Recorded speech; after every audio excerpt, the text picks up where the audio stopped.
Hello YouTubers, I hope you're good and well. I'm doing a book review today for Carlucci's Edge. Now, you may have seen a previous video for a book called Destroying Angel. That was book one in this series. I found this book in a second-hand bookstore, realised it was book number two, and so I bought the Kindle version of book number one before reading this one.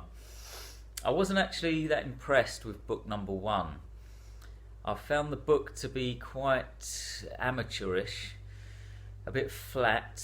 The characters weren't that believable, and it came across as like cheap sci-fi in a way. Wasn't that impressed, and there were a few loose ends as well that didn't get tied up, which didn't really go down well. So going into this one, I wasn't overly optimistic. However, I was quite pleasantly surprised after reading the first couple of chapters. This book feels different to the first one. It almost feels like it's been written by two different authors. Book number one, it comes across as like a B movie. It's like watching a cheap B movie. But this one, Carlucci's Edge, is more like an A movie. It's well written. The prose is better. I noticed that straight away, and it feels like the author kind of, by the time he wrote book number two, this one, it felt as though he kind of improved his craft a little bit. The basic storyline for this one is there's like this young drug dealer, like a petty crook who's been murdered. And the police don't really want to do much about it. So this boy's girlfriend approaches a policeman, a detective or a lieutenant called Carlucci, who is in the first book, and he's like this trustworthy cop, like a good guy cop, a good cop. And she approaches him and asks him for help to see if he can kind of dig into the case. And the whole book basically involves Carlucci and this young girlfriend called Paula as they travel around a futuristic San Francisco, like a cyberpunk San Francisco, trying to solve this murder. And there are two other murders that are kind of linked to this one as well. So it's like a crime thriller with a bit of sci-fi and cyberpunk thrown in, okay? It's got a real gritty feel to it, which I like. It's got a real neo-noir feel, which I like as well. It's like a crime thriller / cyberpunk. The characters are more believable in this book number two as well, as I say. It's quite well structured, and I was quite impressed by the world building as well. There are descriptions of the futuristic San Francisco. There are different sections to the city. There's like a Chinese section, a European section and stuff. A lot of thought has gone into this book, and the cyberpunk element is fairly well thought out as well. One of the characters has got an exoskeleton. There's a character that's got like chains instead of arms. There's various technology mentioned. There's actually references to online zombies in this book as well. And this book is from like the early 90s or the mid 90s. And it's basically a reference to people using the internet, I think, which is fairly prescient. But the book isn't completely prescient, as I'll get to in a moment. Thank you for making it to the halfway point of this video. This is just a quick message to let you know that I have my own range of books that are available, mainly science fiction and horror, and some of them are free. If you enjoy my videos and my work, you could help me a lot by checking out my books and leaving reviews for them on Amazon and Goodreads. It would help way more than you think, believe me. You could actually support my work without spending any money at all.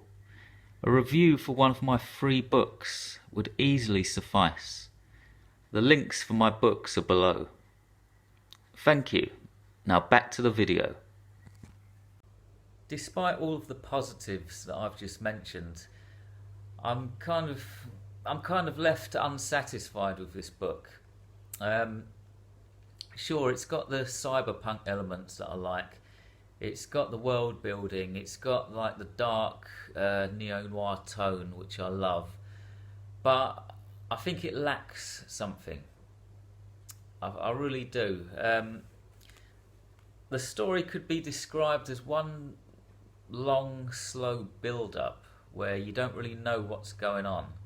There are like 3 murders, and the characters are going around speaking to people, trying to solve the murders and to find out what happens. And you feel like you're completely in the dark right up until the last 30 pages. And then it's like, oh, this big revelation, and you suddenly find out what's happened. And, you know, that a story shouldn't be structured that way. When I found out what the big revelation was, I won't mention it here. When I found out what it was, I thought, well, that's quite interesting. I would have liked to have read about that halfway through instead of just right at the end in the final roundup. Also, as in book number 1, there's like a couple of loose ends. In book number 1, there's this opera singer that's mentioned, completely random, and you just never find out anything more about her. And in this book, Carlucci, the main character, he goes on about this daughter he's got, who's about 21, who's got a terminal disease. And so all the way through the book, I was thinking, right, where is this going to tie into the plot? Is she going to be saved or what? And it's just kind of fizzled out. She just like she's not actually part of the story, you know. You could say it's a good thing because the characters are well thought out and they've got the background there. I think that's what the author was trying to do, but it's just pointless, really. It's kind of a negative review for this one. I wouldn't recommend reading this. In fact, I wouldn't recommend reading book number 1, Destroying Angel.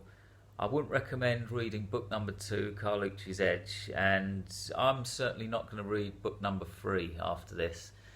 The books lack something, in my opinion, so your time would be better spent reading something else. I'll tell you something else as well. I mentioned this in the first video for Destroying Angel. There's mentions in this book of online zombies and the net, and it's kind of like a prediction of the internet. Fair play. But as far as I know, no science fiction novel has predicted the full impact of smartphones. Not the internet, smartphones. Smartphones have made the internet mobile. A PC is confined to your house. A TV is confined to your house. Those screens you can't take with you. But the smartphone has changed that. And sure, there are pros and cons to this. There are positives and negatives, but you know, the whole smartphone thing, on an average day, smartphones actually ruin my day. When I see somebody walking down the street using their smartphone, it annoys me. When I see somebody driving using their smartphone, it angers me. And when I'm in a coffee shop trying to read a book and somebody's sitting next to me playing fucking videos on their smartphone with the volume turned up, it disgusts me, to be quite honest. I think they've changed the world in a kind of irreversible way. Sure, you know, I'm not a hypocrite. I'm using a phone now to make this video. I use a phone, but I don't walk down the street using one. I have designated times when I check my phone. I certainly don't drive and use my phone at the same time, and I certainly don't watch videos with the volume turned up in public places.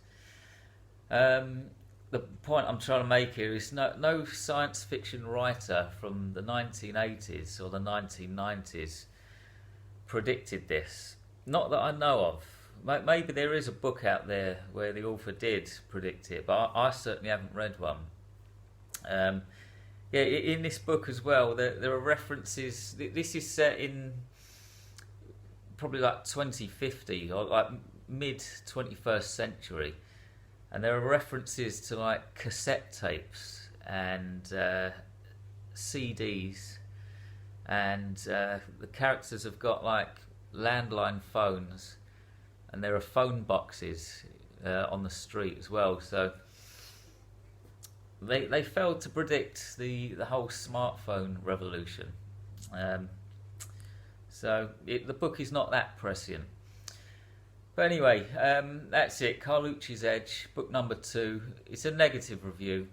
Don't waste your time on it, in my opinion. Read something else